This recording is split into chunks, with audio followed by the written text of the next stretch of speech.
Why people can't solve hard problems. Most people guess when they try to solve problems. You may not believe that you do, but anytime you come up with a list of possible root causes or a hypothesis or anything that you need to test before you are certain it's the root cause, you're guessing. The good news is that most problems are pretty easy. We solve them all the time, and we may not even be aware that we're solving problems.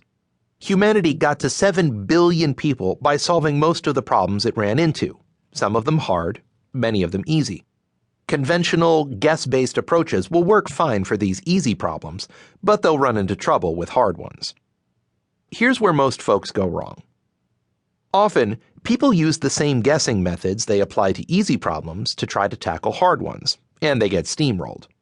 It's like sending your high school basketball team up against the Michael Jordan-era Chicago Bulls.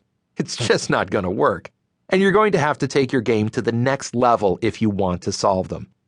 I want to help you understand the behaviors you need to play like an all-star problem solver. There are some very simple problem-solving methods, such as 5 whys, that will help you to guess with greater focus. There are also some others that have pages upon pages of steps to follow, and there are many books peddling many of these methods. But solving hard problems is about far more than having a good problem-solving method. Imagine trying to walk into surgery armed only with a handbook, one that is designed to guide you through any kind of surgery with a single step-by-step approach. It's obvious in any other context.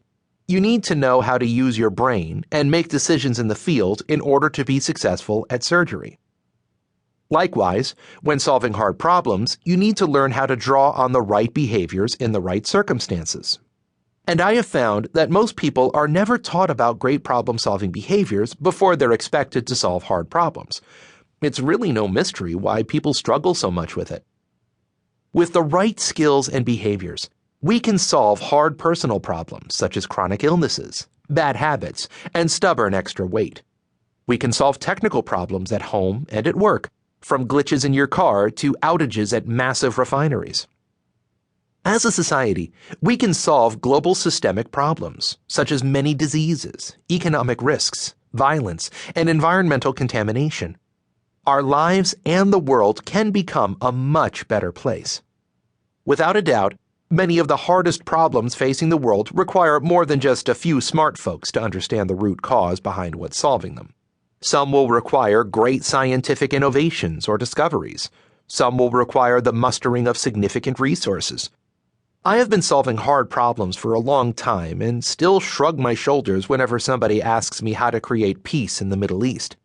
But every unsolved problem is bottlenecked by not understanding the root cause at a fundamental level, and every single one needs some great problem solvers to crack it.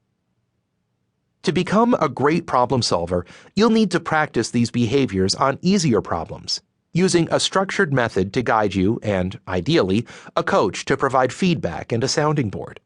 But the most important step to take is to get out there and start solving problems. What hard problems are you living with? Which ones have you tried and failed to solve? Where have you given up or worked around a problem at great expense? Now is the time to do something about that. We're going to go solve some hard problems.